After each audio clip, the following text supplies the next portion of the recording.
Welcome back students. हम बात कर रहे थे अबाउट दी कंपनसेशन मैनेजमेंट, जो आपका ह्यूमन रिसोर्स मैनेजमेंट में क्वेश्चन बुकलेट का जो क्वेश्चन नंबर 4 है, जहां पर compensation management wage and salary administration से रिलेटेड क्वेश्चंस आपको दिए गए थे। उसका जो पार्ट सी है, वहां पर आपको शॉर्ट नोट लिखने के लिए कहा गया है ऑन 2 डिफरेंट टॉपिक्स। पहला है फ्रिंज बेनिफिट और दूसरा है बोनस। देखिए, जब भी मैं बात करता हूँ कंपनसेशन की, तो एक तो होता है आपका direct wage and salary. Apart from that, ठीक है, वेज और सैलरी के अलावा जो बेनिफिट्स या सर्विसेज रिसीव करता है एम्प्लॉय, जिसको कि आप यू कैन से रिप्रेजेंट कर सकते हैं इन सर्टेन मॉनेटरी टर्म्स, वो सब कवर होंगे कहां पर? आपके फ्रिंज बेनिफिट्स या बोनस वाले हेड के अंदर।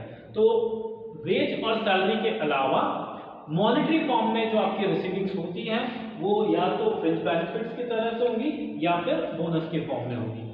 अब फ्रिंज बेनिफिट्स क्या है, बोनस क्या है, साथ ही एक और क्वेश्चन बन सकता है आपसे, जो एक और चीज पूछी जा सकती है। एक और जो हेड आपके कंपनसेशन के अंदर होता है, दैट इज इंसेंटिव। ठीक है, तो फ्रिंज बेनिफिट और इंसेंटिव या तो इस पे आपसे पूछा जा सकता है नोट लिखने के लिए, बोनस पे लिखने के लिए पूछा जा सकता है। तो like these are 3 different topics, fringe benefits, incentive and bonus, जिसको लेकर शॉर्ट नोट एग्जाम में आपसे पूछा जा सकता है। अब तीनों के कॉन्सेप्ट को हम यहाँ पर भी डिस्कस करेंगे। प्लस अगर शॉर्ट नोट लिखने के लिए आता है तो क्या एक आउटलाइन आपका होना चाहिए, आंसर के अंदर क्या आपको हेड्स कवर करते हैं, उसके ऊपर हम यहाँ पर अभी डिस्कस करेंगे। पहला जो टॉपिक है दैट इज फ्रिंज बेनिफिट। और फ्रिंज बेनिफिट का बेसिक कॉन्सेप्ट एंड मीनिंग, तो जैसे मैंने बोला कि fringe benefit and services like other than the fix component, जो आपका सैलरी या वेज होता है, उसके अलावा जो आपको एम्प्लॉयर की तरफ से मिलता है, maybe just to oblige your services, जो भी आपके एफर्ट्स आप एम्प्लॉयर को देते हैं, उनको ऑब्लाइज करते हुए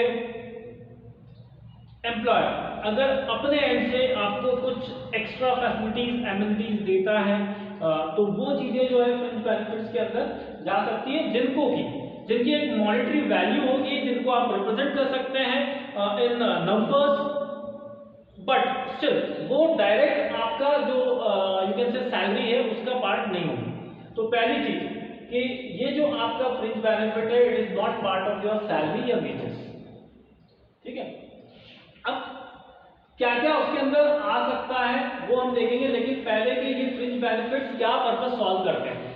फ्रिंज बेनिफिट्स ऑफर करने का ऑब्जेक्टिव क्या है, लाइक उसके अगर हम बात करें, टू फोल्ड बेनिफिट्स आपको होते हैं। एम्प्लॉयर को भी बेनिफिट होता है, एम्प्लॉय को भी होता है। देखिए, अगर मैं रिसीविंग एंड पे हूं तो बट ऑब्वियस है कि मेरी कुछ लाइबिलिटीज कम हो जाती है। फॉर एग्जाम्पल, लेट्स से अगर मुझे टू एंड फ्रो मेरी कंपनी ऑफर करती है, ठीक है, तो कम्यूटेशन में जो एक्सपेंसेस मुझे बियर करना है, वो एक्सपेंस मेरे कम हो गए। लेट्स से अगर मेरी कंपनी मुझे कुछ स्कॉलरशिप प्रोवाइड करती है, अगर वो मुझे स्पॉन्सर करती है for some you can say educational programmes, तो वहां पर अगेन मेरी लायबिलिटी कम हो, तो मेरी जो फाइनेंशियल लायबिलिटीज होती है, जो बर्डन मेरे ऊपर है, उसको समहाउ ऑफसेट करती है कंपनी बाय पेइंग इट। ठीक है, अब सब्सिडाइज रेट पे अगर मुझे लाइक मील्स ऑफर कर दी जाती है, कैंटीन के अंदर अगर मुझे खाना मिलता है, तो वो जो चीजें हैं वो है, मतलब उसके लिए कंपनी पे कर रही है। लाइक इंश्योरेंस की अगर मैं बात करता हूँ, ग्रुप इंश्योरेंस कंपनी मुझे मेरे लाइफ को सेफगार्ड करती है, वो मेरे बिहाफ पे इंश्योरेंस प्रीमियम पे करती है, आई एम द बेनिफिशियरी। तो देखिए, डायरेक्ट बेनिफिट तो मुझे होते हैं, बट ये जितने भी फ्रिंज बेनिफिट्स हैं, इससे कहीं ना कहीं कुछ बेनिफिट्स एम्प्लॉयर को भी होते हैं। तो यहाँ पर कंबाइंड फॉर्म में हमने वो चीज कवर की है। पहला चीज है सेंस ऑफ सेटिस्फेक्शन। लाइक ये जो फ्रिंज बेनिफिट्स हैं, क्योंकि since you are getting something extra, और एक्स्ट्रा हमेशा से हर किसी को अपील करता है। अगर आपको कुछ चीज एक्स्ट्रा मिल रही है तो उससे आप सेटिस्फाई होते हैं। तो एक सॉर्ट ऑफ यू कैन से कहीं ना कहीं एक सेंस ऑफ सेटिस्फेक्शन आपको मिलता है, थोड़ा सा मेंटल पीस आपको मिलता है, तो सेटिस्फेक्शन आपको मिल जाता है। Then at the same time ये एक टूल है जिसके थ्रू आप अट्रैक्ट कर सकते हैं टैलेंट को। तो एक सेंस ऑफ सेटिस्फेक्शन किसको रहता है, एम्प्लॉयर को भी, कि जब इंटरनल उनका पब्लिक सेटिस्फाई है तो बाहर से भी वो फ्रेश टैलेंट अट्रैक्ट कर सकते हैं, एक्सपीरियंस लोगों को भी अट्रैक्ट कर सकते हैं। तो लाइक कहीं ना कहीं वो आपको एक रेपुटेशन देता है, एक गुडविल आपको देता है, जिससे कि फर्दर आप एक अच्छा वर्कफोर्स अपने पास रख सकते हैं। फिर it provides sense of security, जैसे अभी मैंने बोला कि फाइनेंशियल सिक्योरिटी, एक सेंस ऑफ सोशल सिक्योरिटी। अगर मैं पेंशन स्कीम्स की बात करता हूँ, ठीक है, तो जो इंश्योरेंस का प्रीमियम है या पेंशन स्कीम जो होती है, उसके थ्रू एक तरह का सेंस ऑफ सिक्योरिटी वर्कर्स के अंदर आता है। तो सेटिस्फेक्शन, सेफ्टी, सिक्योरिटी, प्लस उनका मोरल बूस्ट होता है, उनका कॉन्फिडेंस बूस्ट होता है, ठीक है, तो वो चीज है। फिर गुडविल और रेपुटेशन की हमने बात की। At the same time recognition, एक पहचान, ठीक है, it gives you recognition. As employer आप अपने लिए ब्रांड क्रिएट कर सकते हैं by offering as you can say appealing and lucrative benefits. तो जितने ज्यादा अपीलिंग बेनिफिट्स आप ऑफर करेंगे, आप एक प्रिफर्ड एम्प्लॉयर, एक जिसको बोलते हैं ना लाइक एम्प्लॉयर ऑफ चॉइस बन के उभर सकते हैं। तो वो एक रिकॉग्निशन भी आपको प्रोवाइड कराता है फ्रिंज बेनिफिट। तो अब फ्रिंज बेनिफिट, डायरेक्ट बेनिफिशियरीज, उनको तो फायदे होते ही हैं, एम्प्लॉयर को भी ये फायदे होते हैं, इस वजह से प्रैक्टिस में लाए जाते हैं। अब क्या क्या होता है फ्रिंज बेनिफिट्स में, क्या चीजें इंक्लूड की जा सकती है, तो एलिमेंट्स या कंपोनेंट्स ऑफ फ्रिंज बेनिफिट्स की अगर मैं बात करता हूँ, हियर आर 4 डिफरेंट हेड्स। पहला है एक्स्ट्रा पेमेंट, लाइक जब मैं ओवर टाइम की बात करता हूँ, अगर मैं शिफ्ट डिफरेंशियल की बात करता हूँ, लेट्स से अगर आपकी कंपनी जो है वो ऑपरेट करती है अलग अलग शिफ्ट में, ठीक है, एंड सिंस लाइक जो आपका आवर्स ऑफ डे होता है, राउंड द क्लॉक अगर मैं बात करने की काम करने की बात करता हूँ, आपने देखा होगा यूजुअली अगर नाइट शिफ्ट है तो आपको थोड़ा सा ज्यादा केयरफुल होने की जरूरत होती है। तो उस पॉइंट ऑफ व्यू से देखें तो कई बारी जो नॉर्मल रेट होता है डे शिफ्ट के लिए जो रेट होगा वो थोड़ा सा कंपैरेटिवली डिफर करेगा नाइट शिफ्ट या अदर शिफ्ट के रिस्पेक्ट में। क्यों? क्योंकि वहां पर आपका जो लाइक बॉडी है ना, वो ऑल टुगेदर एक डिफरेंट जोन में होता है, आपसे कुछ अलग फिजिकल इनपुट्स की रिक्वायरमेंट होती है। तो from that point of view जो शिफ्ट डिफरेंशियल देखने को मिलता है, तो ओवर टाइम, शिफ्ट डिफरेंशियल या किसी और तरह का जो एक्स्ट्रा पेमेंट आप देते हैं just to oblige the extra effort due, you can say, अगर हम थोड़ा सा और प्रिकॉशंस और बाकी चीजों की बात करते हैं, तो जो भी है, ठीक है, चाहे स्किल्स की हम बात करें, अटेंटिवनेस की बात करें या किसी और फ्रंट पे या पैरामीटर पे बात करें, तो जब आप कुछ एक्स्ट्रा पेमेंट देते हैं on certain you can say pre decided criteria, तो वो पहला कंपोनेंट है आपका फ्रिंज बेनिफिट का। Then payment for time not work, जितने टाइम काम नहीं किया, जैसे आप देखो वीक ऑफ आपको मिलता है, लेकिन वो वीक ऑफ जो होता है वीकली ऑफ, कभी उसका डिडक्शन नहीं होता। जब हम सैलरीज की बात करते हैं तो वहां पर you get the, you can से salary for all the days of month. Let's say if it is a month of 30, तो आपका जो कैलकुलेशन होता है वो 30 के अकॉर्डिंग हो जाएगा। पूरे 30 दिन का पैसा आपको मिलता है, अगर 31 का है तो 31 दिन का पैसा मिलता है। तो irrespective of the days on which you have reported on the duty, लेकिन जो जितना समय आपने काम नहीं किया है, लेट्स से लंच ब्रेक्स भी होते हैं, तो लंच ब्रेक्स में भी आप काम नहीं करते, ठीक है। तो जिस समय आपने यू कैन से कंपनी को नहीं दिया, लेकिन उस कंपनी उस टाइम ड्यूरेशन को भी आपको कंपनसेट करती है, तो वो है payment for time not work. ये भी फ्रिंज बेनिफिट का पार्ट है। Then payment for employ security. अब सिक्योरिटी पॉइंट ऑफ व्यू से अगर मैं बात करता हूँ, तो जो हमने बात की इंश्योरेंस होता है आपका, ठीक है, लाइक पेंशन जो आपका होता है, आपका ईपीएफ, आपका जीपीएफ, ये जो सारी चीजें होती है, जो बेनिफिट्स होते हैं, ठीक है, वो आपके एम्प्लॉय सिक्योरिटी के अंदर जाते हैं। तो पीएफ का पैसा, ग्रेचुटी का पैसा, ठीक है, वो सब another type of fringe benefit. Then payment for employ services, जो सर्विसेज एम्प्लॉय को रेंडर की जाती है एम्प्लॉयर के एंड से, फिर चाहे वो हेल्थ रिलेटेड कुछ चीजें हो, जैसे जिम्नेशियम, ठीक है, या स्पोर्ट्स फैसिलिटीज अगर कुछ आपको ऑफर की जाती है, आपको फ्री हेल्थ चेकअप्स ऑफर किए जाते हैं, तो उस तरह की जो सर्विसेज है, जैसे फूड की अगर हम बात करते हैं, सब्सिडाइज फूड कैंटीन सर्विस अगर आपको दी जा रही है, कम्यूटेशन के लिए आपको टू एंड फ्रो दिया जा रहा है, आपको ट्रैवलिंग अलाउंस के, तो ये जो चीजें हैं पेमेंट फॉर एम्प्लॉय सर्विसेज, ये सर्विसेज बेनिफिट्स एंड सर्विसेज। तो उस तरीके से पहला जो है एक्स्ट्रा पेमेंट, दूसरा payment for time not work, then employ security और employ services. These are the components और elements of fringe benefits। fringe benefits के अंदर ये सारी चीजें आती है। इनको फिर फर्दर आप इनका ब्रेकअप कर सकते हैं, इनको अलग अलग तरीके से अलग अलग सर्विसेज के रूप में आप दे सकते हैं, अलग अलग बेनिफिट्स के रूप में दे सकते हैं। एंड देन फाइनली एक चीज आती है फैक्टर्स अफेक्टिंग फ्रिंज बेनिफिट्स। ये जो कंपोनेंट्स हैं, कौन से कंपोनेंट प्रैक्टिस में आपके ऑर्गेनाइजेशन के अंदर लिए जाने चाहिए, वो डिटरमिन कैसे किया जाएगा। तो there are lot many factors which you take into consideration in determining the fringe benefits. अब वो फैक्टर्स अलग अलग हो सकते हैं, लाइक आपके जो वर्कर्स हैं, ठीक है, उन वर्कर्स का प्रोफाइल की अगर मैं बात करता हूँ तो उनको प्रोफाइल को देखते हुए आप ये कंपोनेंट्स वैरी कर सकते हैं। If they are like if they comes from certain backward areas, अगर वो इंटीरियर से आते हैं, अगर लिटरेसी रेट की अगर हम बात करते हैं, ऐसे पर्टिकुलर एरिया से आते हैं जहाँ पे लिटरेसी रेट ज़्यादा नहीं है, जहाँ पे एजुकेशन को इतनी इंपॉर्टेंस दी जाती है, तो हम एजुकेशन के लिए कुछ चीज़ें कर सकते हैं। तो लाइक ये जो है, लाइक कैसे डिटरमाइन करना है कि इसका जो है क्या क्या बेनिफिट्स यहाँ पे कवर अप करना है, वो डिटरमाइन कैसे होगा। तो पहली चीज तो आपका जो वर्कर है उसकी बैकग्राउंड आप देख लें, आप अपना कंपनी जो है उसका प्रोफाइल देख लें, नेचर ऑफ वर्क देख लें। तो there is a whole you can say set of factors जो कि अफेक्ट करते हैं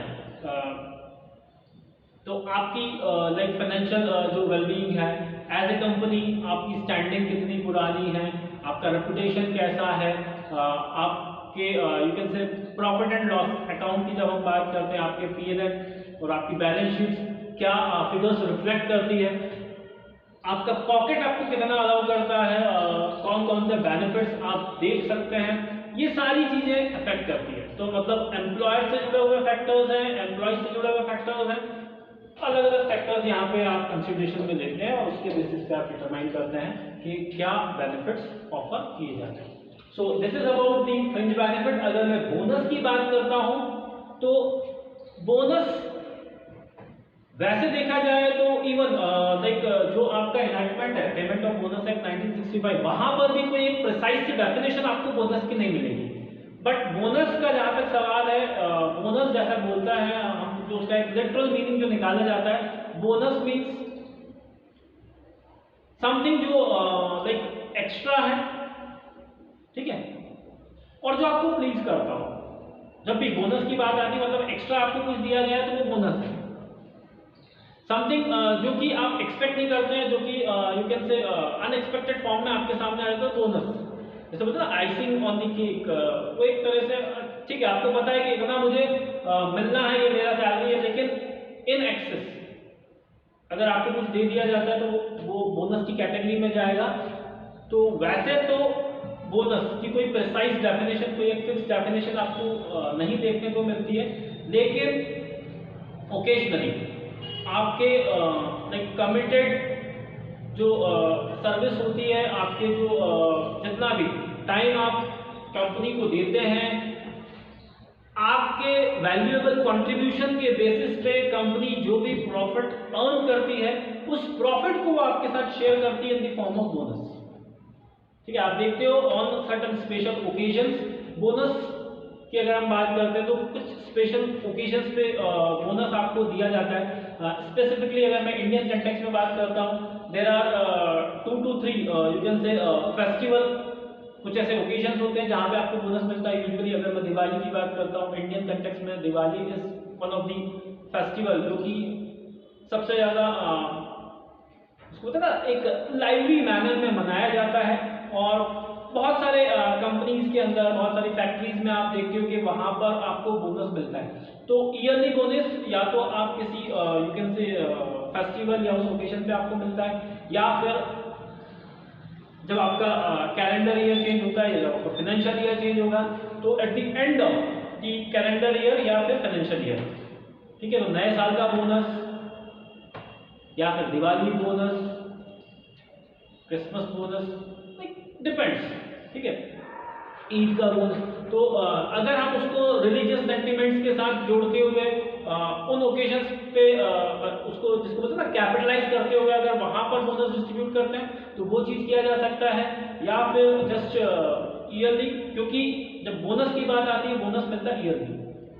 तो थ्रू आउट द ईयर जो आप गुड वर्क आप कंटिन्यू करते हो और जो कंट्रीब्यूशन आप देते हो ऑर्गेनाइजेशन को, उसको ऑर्गेनाइजेशन ऑर्गेनाइज करती है और वो आपको एक लमसम अमाउंट, एक certain part of your you can से सैलरी, वो आपको वन शॉट पे करता है इन द फॉर्म ऑफ बोनस।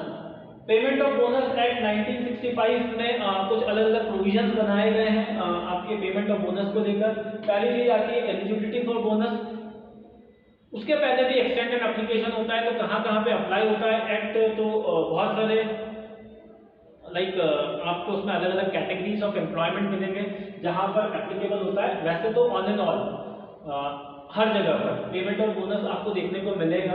तो employees almost her you can से इंडस्ट्री से जुड़े हुए एम्प्लॉयज इसके बेनिफिट्स रिसीव करते हैं। बट स्टिल एलिजिबिलिटी की अगर हम बात करते हैं, minimum 30 days of continuous service अगर आपने किसी ऑर्गेनाइजेशन को दिया हुआ है, किसी इंडस्ट्रियल अंडरटेकिंग को दिया हुआ है, तो आप एलिजिबल होते हैं बोनस के लिए। देयर आर सर्टेन ग्राउंड जिसके चलते आप डिस्क्वालीफाई भी हो जाते हैं अगर आप किसी तरह का violent behaviour, aggressive behaviour show करते हैं, अगर आप किसी तरह का फ्रॉड करते हैं, अगर आप किसी तरह का चीटिंग करते हैं ऑर्गेनाइजेशन के साथ, तो ऑन दोज ग्राउंड्स आप डिस्क्वालीफाई हो सकते हैं वो बोनस का अमाउंट रिसीव करने से। मिनिमम और मैक्सिमम बोनस की अगर मैं बात करता हूँ तो आपका जो भी लाइक वेजेस या सैलरी है उसका 8.33% जो है वो आपको एज मिनिमम अमाउंट पे किया जाता है, और एट मैक्स 20% जो है वो बोनस दिया जाता है। अब ये डिपेंड करता है प्रॉफिटेबिलिटी पे। कंपनी जितना ज़्यादा प्रॉफिट अर्न करेगी उतना ज़्यादा वो पोजीशन में रहेगी कि वो आपको ज़्यादा से ज़्यादा बोनस पे कर सके, ठीक है। तो फाइनेंशियल जो वेलबींग है उसके ऊपर डिपेंड करता है अमाउंट ऑफ बोनस जो पे किया जाना है। तो आप जो है ग्रॉस प्रॉफिट देखते हैं, ग्रॉस प्रॉफिट से आप अवेलेबल सरप्लस देखते हैं, अवेलेबल से आप अलोकेबल सरप्लस निकालते हैं, और वो allocable surplus in the form of bonus pay distribute होता है। तो जब मैं कैलकुलेशंस की बात करता हूँ, सबसे पहले आप ग्रॉस प्रॉफिट देखते हैं, सबसे पहले नेट प्रॉफिट, नेट प्रॉफिट से ग्रॉस प्रॉफिट निकाला, आपने सारे जो डिडक्शंस हैं वो डिडक्शंस करने के बाद, टैक्सेस पे करने के बाद फिर आप ग्रॉस प्रॉफिट निकालोगे, सॉरी नेट प्रॉफिट निकालें। अब जो आपका नेट प्रॉफिट निकल के आया है उस नेट प्रॉफिट में से आप देखते हैं कि कितना आप शेयर कर सकते हैं अपने एम्प्लॉयज के साथ, अपने वर्कर्स के साथ। तो वहां से अवेलेबल सरप्लस कितना एक्सेस आपके पास है, तो allocable surplus, sorry available surplus and available के बाद फिर अलोकेबल सरप्लस, और वो अलोकेबल सरप्लस पे डिस्ट्रीब्यूट होगा इन the form of bonus. If in case अगर आप किसी ईयर बोनस नहीं दे पाते हैं तो देयर इज प्रोविजन कि आप जो कॉन्सिक्यूटिव ईयर हो वहां पर बोनस दे सकते हैं। मान लेते हैं इस साल अगर आपके पास प्रॉफिट्स नहीं हुए, आपकी कंपनी थोड़ा सा नुकसान उठा रही है, आपके पास उतना लाभांश नहीं है कि आप दे सकें अपने एम्प्लॉयज को, तो आप क्या करते हैं, आप वो जो है अमाउंट उसको आप कैरी फॉरवर्ड कर सकते हैं, ठीक है। तो कैरी फॉरवर्ड किया है, दैट मीन्स इस साल का बोनस आपको अगले साल के बोनस के साथ मिल जाएगा, ठीक है। तो ये जो है इस तरीके से एक कॉन्सेप्ट होता है set on and set of का। ज्यादा बोनस हो गया है, तो सॉरी ज्यादा प्रॉफिट हो गया है तो आप बोनस दे सकते हैं। तो ये जो कैरी फॉरवर्डिंग है, जब आप कैरी फॉरवर्ड करते हो 1 साल का बोनस दूसरे पे, ठीक है, तो वो चीज सेट ऑन और सेट ऑफ के कॉन्सेप्ट से कवर अप की जाती है। एट मैक्स आप 3 इयर्स तक का बोनस जो है उसको कैरी फॉरवर्ड कर सकते हैं, सेट ऑन सेट ऑफ कर सकते हैं, उससे बियॉन्ड आप नहीं जा सकते, ठीक है। तो 3 जो आपके कॉन्सिक्यूटिव ईयर्स हैं, बस उतना ही आप उसको कैरी फॉरवर्ड कर सकते हैं, उसके अलावा नहीं जा सकते, आपको फिर उसको पे करना ही होगा एनी हाउ। तो इस तरह से प्रोविजन होते हैं। आपको टाइम लिमिट की अगर मैं बात करता हूँ, जो आपका विद इन 8 मंथ्स आपको बोनस पे करने होते हैं। और this is about the like payment of bonus. तो एलिजिबिलिटी क्या होती है, डिस्क्वालिफिकेशन किन ग्राउंड्स पे हो सकता है, मिनिमम मैक्सिमम लिमिट कितनी है, फिर सेट ऑन सेट ऑफ क्या होता है, लाइक अगर आपने पे नहीं किया है तो आप कर देते हैं एडवांस पेमेंट जो, तो वो जो है that is set on and set of bonus. फिर उसके बाद टाइम लिमिट, जैसा बोला गया है बताया गया 8 मंथ के अंदर आपको जो है वो बोनस का अमाउंट इशू करना होता है, रिलीज करना होता है। एंड देन फाइनली अगर नहीं किया तो फिर आप इसको सेट ऑन सेट ऑफ करके और उस तरीके से एडजस्ट कर सकते हैं। सो ये बात हुई अबाउट बोनस। आप ये जो है पॉइंट्स यूज कर सकते हैं, आप इनको ऐड कर सकते हैं अपने आंसर के अंदर। सो इस तरीके से आप आंसर कर सकते हैं। अगर आपसे शॉर्ट आंसर पूछा जाता है, शॉर्ट नोट लिखने के लिए पूछा जाता है, फ्रिंज बेनिफिट या बोनस पे। इसके अलावा इंसेंटिव इज ऑल्सो देयर। तो इंसेंटिव्स कितने तरह के इंसेंटिव्स, क्या इंसेंटिव स्कीम्स होती हैं, वो भी आप थोड़ा सा अपने लेवल पे देखें और उसको भी आप कवर कर लें एग्जामिनेशन पॉइंट ऑफ व्यू से, क्योंकि उस पर भी शॉर्ट नोट लाइकली बन सकता है। So that is all. ये जो क्वेश्चन था इसका मैंने यहाँ पे स्ट्रक्चर और आउटलाइन आपको बताया है। नेक्स्ट क्वेश्चन नेक्स्ट लेक्चर में हम डिस्कस करेंगे। Till then bye bye, thank you very much, have a nice time.